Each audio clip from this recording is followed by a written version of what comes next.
On a, je crois, plus de 85% de notre café qui provient de notre programme de développement durable, donc on sait exactement d'où il vient. Aujourd'hui, on travaille avec 75 000 caféiculteurs en direct, qu'on connaît tous par leur nom et leur prénom. On a 400 agronomes qui vivent avec les fermiers, qui les aident, qui les forment, qui leur donnent l'assistance technique, qui leur expliquent comment on peut aller vers l'agriculture biologique. L'agroforesterie consiste à harmoniser les écosystèmes naturels et l'agriculture. Donc avec le café, ça marche très bien parce que le café, c'est un arbre, c'est une essence forestière et ça pousse même mieux en milieu forestier qu'en milieu déforesté, quoi. Si on convainc un fermier que réintroduire l'arbre dans sa parcelle va être bénéfique pour des raisons environnementales, s'il est engagé, s'il est convaincu, il va le faire. Et si cet arbre est produit de la valeur économique, là on crée un capital et c'est intéressant. Il y a aussi le côté transmission qui est hyper intéressant, qui ressort avec une fierté chez certains fermiers de dire « ouais, j'ai l'impression de construire quelque chose que je vais être fier de léguer à mes enfants qui vont reprendre la ferme ». Dans le bilan carbone de Nespresso,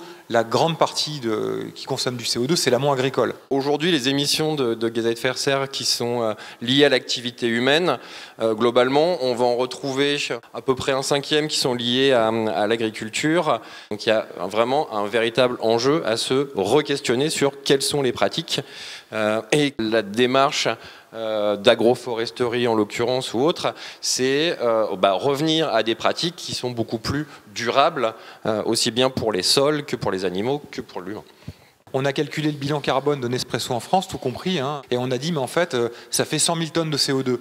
Et en fait il faudrait qu'on plante 500 000 arbres pour être neutre en carbone, c'est-à-dire compenser 100 000 tonnes de CO2. Et c'est comme ça qu'on s'est dit, on va se fixer ce chiffre qui était l'accélération de notre programme. On a dit, on voudrait tout de suite passer à 500 000 arbres parce que symboliquement, on veut pouvoir dire au moins qu'on compense 100% de notre empreinte carbone. Le terme anglais de compensation carbone s'appelle offsetting. Donc c'est j'ai une activité ici, je compense et je neutralise là-bas. La démarche qui a été engagée, c'est de l'insetting, c'est-à-dire qu'on le fait, mais on le fait dans sa filière, on le fait pour les gens qui travaillent avec nous. Et je pense que c'est quelque chose de complètement différent qui mérite justement qu'il y ait un éclairage dessus. Ouais.